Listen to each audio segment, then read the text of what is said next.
he pulled me to himself, wrapped his arms around me, and tried to kiss me.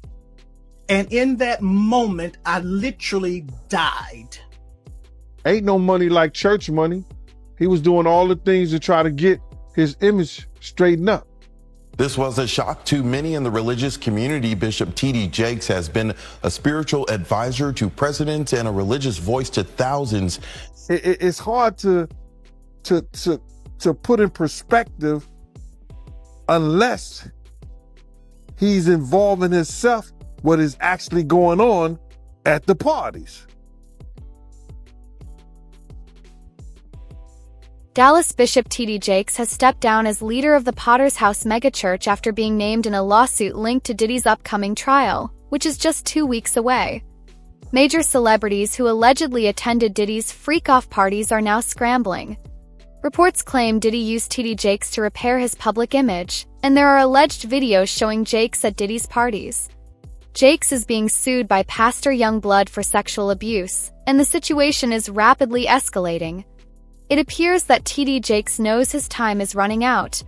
This was a shock to many in the religious community. Bishop T.D. Jakes has been a spiritual advisor to presidents and a religious voice to thousands. Now he says it's time to pass the baton to a new generation. This is a beautiful moment for me. From the pulpit Sunday, Bishop T.D. Jakes announced that he was stepping down from leadership at the Potter's House, the Dallas megachurch he founded in 1996 and has led ever since. I cannot afford, especially after November, to risk something happening to me and you be sheep without a shepherd. This is video from the service Jakes is referencing in November. It wasn't until months after his medical incident that he confirmed to the public he had a heart attack. Now, 5 months later, he told his congregation he had been preparing his daughter, Pastor Sarah Jakes Roberts, and his son-in-law, Pastor Torrey Roberts, to take the lead. Fans are digging deeper into the alleged relationship between T.D. Jakes and Diddy, and the revelations are becoming increasingly shocking. Jakes was first linked to Diddy when former producer Rodney Lil Rod Jones filed a lawsuit against Sean Combs in 2024. In the lawsuit, Lil Rod claimed Diddy planned to use his relationship with Jakes to improve his public image following the Cassie lawsuit. In return for financial compensation, Jakes was allegedly willing to use his influence to support Diddy. Watch as Cat Williams calls out Bishop T.D. Jakes, and watch as T.D. Jakes and Gino Jennings responds. I came in this business saying I was going to expose. When I talked about Michael Jackson, when I talked about R. Kelly, they canceled me for these things because why would you talk about another black dude? Race is not where the line is drawn. It's God's side and the other side. And we don't care nothing about the other side. Period. All of these big dick deviants is all catching hell in 2024. It's up for all of them. It don't matter if you Diddy or whoever you is, T.D. Jakes, any of them. All lies will be exposed. That's all. And anyone who takes that the wrong way, know why they take it the wrong way. Good, I'm good. I'm fine. I'm good because I know the truth.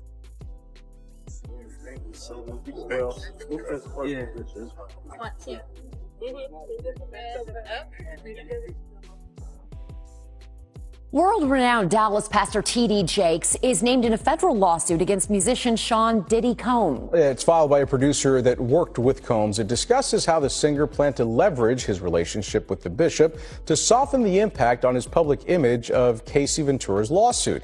Ventura is a former girlfriend of Combs who filed her own lawsuit in November alleging abuse, violence, and sex trafficking. Could this federal investigation have come out of these private lawsuits? Oh, absolutely. If it involves sex trafficking or drugs or weapons or other illegal behavior. Lori Levinson is a former federal prosecutor. They've decided this is worth a lot of resources across the country. So once they've done these searches, they have evidence to follow up on. And if they've got it, they'll move on it. On November 25th, Bishop T.D. Jakes filed a defamation lawsuit against fellow pastor Dwayne Youngblood. Youngblood had accused Jakes of attempting to sexually assault him when he was just 18 years old, even alleging the assault occurred during a church service. Youngblood reportedly has witnesses and phone records to support his claims. The accusations are deeply disturbing. Well, after taking him back to her home, he says, come on in, let's talk. You can't even imagine being 18, 19 years of age. This person is killing it, and they're saying to you, come on in, let's talk. And so I did. I went in. We sat down at a very long dining room table in a room that she had. And for 2 hours, it was unbelievable. Pouring of heart, crying, him talking about my father. We talking about these scenarios. And I inwardly just knew I had finally found someone who could get it. Someone who understood. I'm sitting at this table, and for the first time talking to any man, I got tears coming down my face because somebody gets me. Somebody understood what I was going through. Well, after sitting there and having this long discourse with him, I finally look at my watch and I'm like, oh my goodness, I got to go. I got to get this car back to my mother. She's going to kill me. So I said to Bishop, I got to get up. And I got up from the table. He got up from the table. He walked around toward the way I had to exit quicker than I got over there. And when I started to walk past him, he pulled me to himself, wrapped his arms around me and tried to kiss me. And in that moment, I literally died. I could not. I tell you, to this day, I can't remember how I got out of that place. Pastor Youngblood's claims are supported by testimonies from several individuals close to Diddy. Jakes was allegedly a regular attendee at Diddy's infamous parties, an unusual setting for a pastor. Even members of Jakes' own congregation are reportedly prepared to testify in favor of Youngblood. They claim they witnessed suspicious behavior from Jakes that raised serious concerns. Wayne, it's Elder Jakes. And I get on that phone. And when I get on that telephone, I can hear water. He is sitting in a bathtub. And in that thing, he says to me, without any hesitation, there's 3 things I need you to do. The first one is, when I come to Pittsburgh, you're going to be the only person I sleep with. The second one is, you can't sleep with anybody else because I don't want to give my wife anything.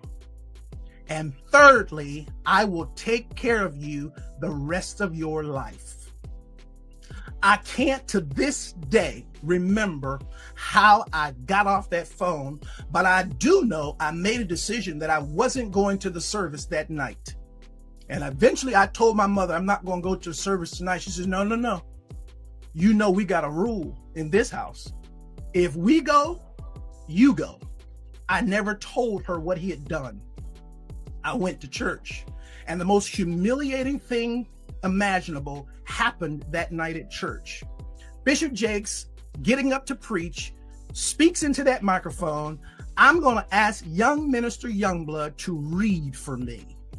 And after all of that drama of the last 24 hours, I had to read before he preached. He also claims that, Diddy, he was using TD Jakes to fix his image.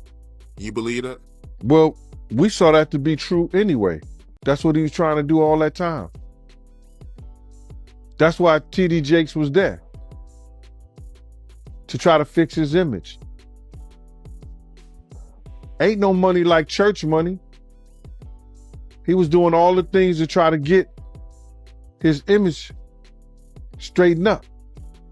I mean, it makes sense. And he also said in this lawsuit that when he was around Diddy, he seen Diddy give out guns, a lot of guns. And he said that the environment around Diddy was violent.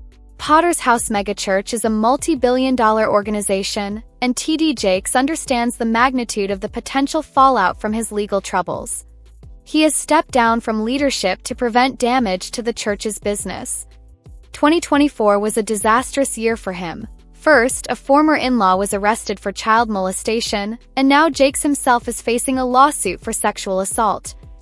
This is Richard Brandon Coleman. He is the ex-husband of TD Jakes' oldest daughter, Cora Jakes Coleman.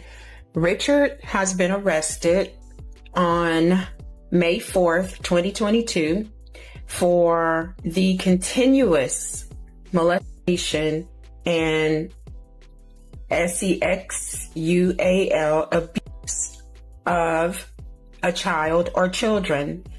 It is being reported by family members that the child that he was abusing is their now 13-year-old adopted daughter, Amari. So I want to get right into it, man. How you feel about these rumors surrounding, Diddy and TD Jakes? Man, what I think about it is this,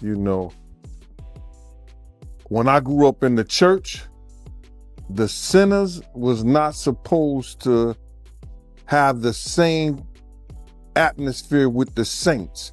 You have to be able to separate the two. So I'm looking at him as a saint going to a party that ain't nothing but sin, drinking, maybe fornication, man on man, woman on woman, he on she. But maybe he there to lay some hands on somebody. Maybe he there to save some souls. I know he got a contract with Revolt, so I'm just like, it's just real strange that he would be found at any kind of Diddy party or any kind of place with Diddy unless it's in a business atmosphere. So now what he's doing is he's making, man, he making the Christians look real bad right about now. Gene Deal expressed disbelief over TD Jakes' alleged presence at Diddy's parties. According to Gene, even back in the day, it was well known what happened at those events. For someone like TD Jakes, a prominent religious figure, to be involved is simply baffling. I think that he's going to the Diddy parties, bruh. If he's going, well, we know he's going to the Diddy parties, and I know that it's, I know what usually happens at the Diddy party, or what we told us happened at the Diddy parties. Maybe he need to see it for himself, man. Maybe he need to go there and really be involved in some things that could help save some individuals while they going to those parties. Or maybe he just going to, man, it's hard to even talk about. Why would you find a religious man, when you know that the saints supposed to separate themselves from the sinners? And why would a religious man like himself be at a party which ain't nothing but sin that's going on, bro? Whether it's drinking, maybe fornicating, maybe, like I said, men on men, women on women. It's hard to put in perspective unless he's involving himself what is actually going on at the parties. TD Jakes isn't the only one distancing himself from Diddy. Other celebrities like Will Smith, Ellen DeGeneres, and even Diddy's longtime legal team have stepped away. The law firm Grubman, Shire, Mycelas & Sachs, which had represented Diddy for over 20 years, has now dropped him as a client. It seems everyone is trying to protect themselves as Diddy's case grows more serious.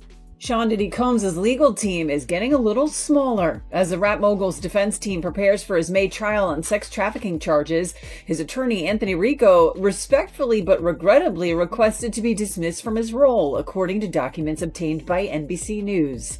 Rico, who is one of 6 attorneys on the case, requested in the February 21st filing to withdraw as representation because, quote, under no circumstances can I continue to effectively serve as counsel for Sean Combs, consistent with the ABA standards for criminal justice. The motion continues, quote, while I'm aware that the local rule requires that an application for withdrawal of counsel is supported and granted only upon a showing by affidavit or otherwise of satisfactory reasons for withdrawal, there are sufficient reasons related to the protections afforded by the attorney-client privilege for brevity in my application for withdrawal as counsel in this case. So the high-powered law firm of Grubman, Shire, Masalis, and Sachs has dropped Combs as a client. Now, this is the firm of Alan Grubman, who is a very prominent entertainment lawyer that represents some very big names. The Weeknd, Madonna, Chris Brown, Paul Simon, Usher, Bruce Springsteen. In fact, by the way, Alan Grubman was inducted into the Rock and Roll Hall of Fame. He actually helped found that back in the 1980s. So, gives you an idea about how big of a powerhouse this firm is. Now let's go back to Sean Combs. So the rumor circulating is that this firm did this because singer and actress Lady Gaga had threatened to leave the firm unless they parted ways with Combs. This is according to reporting by News Nation. And it's a big deal because the rapper and producer had apparently been with Grubman's firm for over 20 years. He was friends with Alan Grubman by all accounts. Diddy is now using a strategy similar to TD Jakes, claiming diminished mental capacity. According to court documents filed on Sunday, April 27th, Diddy's lawyers argued that his judgment was impaired due to drug and alcohol use. If the court accepts this argument, Diddy could potentially avoid full responsibility for his actions. All be attacked on cross-examination. Their character will be impugned. They will attack the victims for not coming forward until Cassie Ventura came forward. How do you fix that? You find an outcry witness. What is an outcry witness? An outcry witness is someone the victim told about their at the time. So 10 years ago, I told you Sean Combs raped me at this party. I told you that then, but I never made a police report. That adds credence, credibility to the victim's statement. So a lot of victims are going to be attacked because they continued in a seemingly friendly relationship with Combs. A lot of women do that. Your boss makes advances on you unwanted. What do? Quit and starve? There's a lot of reasons women maintain a relationship with the rapist.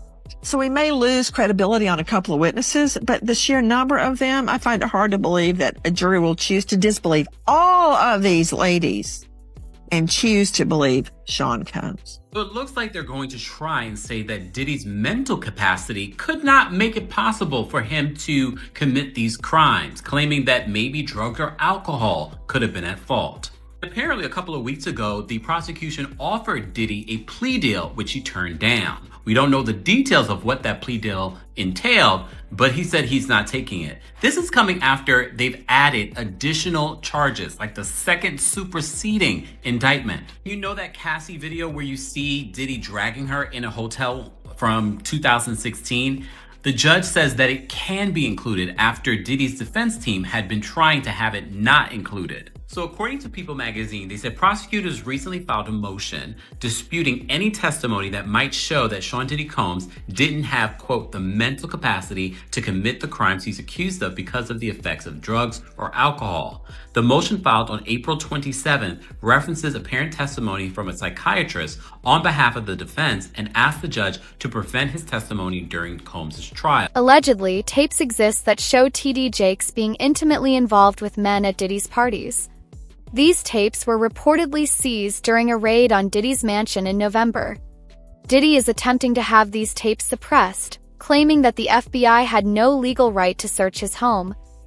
You can't, I really don't know why, as a spiritual advisor to him, that they buddy while he got a party with him like that and be at his parties. It's got to be, maybe it's something more that meets the eye. You know, I don't know. You know, I've had, I've talked to preachers and I've talked to reverends and priests, but they ain't never came to a party with me or nothing like that. So it's hard to figure that one out, bruh, without even saying, you know, what people might be thinking. But I heard that there's supposed to be some tapes or something that's coming out real soon. And I guess we'll all really know the truth if anything's on those tapes. The allegations implicate dozens of unidentified witnesses and alleged co-conspirators around the world. And some of the key witnesses to the supposed incidents are dead. Basically meaning, how can we defend against it? The defense is not even permitted to share the identities of the individuals described in the disclosure letter with Mr. Combs until April 18th, further hampering defense counsel's ability to investigate. Collectively, these new allegations require many months, if not years, to investigate, and if admitted, would require a series of mini-trials certain to double the length of a trial the government originally said would last 3 weeks. So this is an explosive allegation that on its face, I don't know if I necessarily disagree with. If they are bringing in evidence of uncharged conduct, wouldn't the defense have an opportunity to investigate it and challenge it? It seems like they're making a point. So if this evidence is allowed in, there is a chance this could delay the trial significantly. We all know Combs wants to go to trial, but how can he properly defend himself against this in just a few weeks? Diddy's lawyers requested a delay in the trial, but the judge denied the motion. In a court filing last week, attorney Mark Agnifilo asked Judge Subramanian to push the trial date back, citing the need for more time to prepare a defense against new charges filed on April 4th. Despite the request for a 2-month extension, the motion was rejected. The trial of music mogul Sean Diddy Combs, a judge has denied his request to delay the proceedings, and that means jury selection could start in just weeks. ABC's Phil Lipoff is tracking this case. Good morning, Phil. Yeah, Gio, good morning. It looks like it's going to. Sean Combs' trial date is set to go on as expected Friday. A judge ruled Combs' criminal sex trafficking trial will begin next month as scheduled after he denied the defense's request for a 2-month adjournment. The trial is set to begin May 5th with jury selection. The judge said it was unclear why there isn't sufficient time to prepare, especially since 4 different law firms are now representing him. The judge agreed, however, to allow alleged victims to testify under pseudonyms, but one star witness, Diddy's ex, Cassie Ventura, is expected to testify under her own name. She filed, you'll remember, a quickly settled civil lawsuit against Combs. The judge agreed with a defense request to receive outtakes of interviews conducted for a documentary produced by Warner Brothers. Those interviews were conducted with potential trial witnesses. Combs appeared in Jailhouse Beige on Friday and was given a moment at the end of the hearing to communicate with his mother and one of his sons. He told them, "I love you and we're good." He has pleaded, we should mention, not guilty to all 5 federal counts and maintained his innocence in the civil suit. In one, his lawyer, Mark Agnifilo, made it very clear that race is going to be front and center. Let's switch our focus to the government. In my opinion, I'm just going to say it the way it is. No friend historically of the successful black man, okay? None. And they start making this case, in my opinion, as a takedown of a successful black man. Here's a man who has made some of the most important businesses owned by a black man. Run, owned, created, founded. The vision was that of a black man. What have we done? We have reduced him, not everyone, but a large amount of our society, to being a monster. That should make us shake in our boots. So, Mark Agnifilo, obviously white. Yes. The co-counsel is Tenny Garrigus, white. And Mark Garrigus, her dad, who we're told is going to play a significant part in this case, white. Well, and let's remember, you're going to have at least one witness and probably a parade of witnesses of black females who are going to claim they were victimized by Diddy. And so in order to give sort of a human face to that, maybe suggest that's not the case, it makes a lot of sense. I mean, the jury is finding cues in every piece of evidence, but also who's representing him. And if they just have a bunch of white folks sort of defending him, all those black female alleged victims maybe going to look like they're being targeted by his high-priced legal team.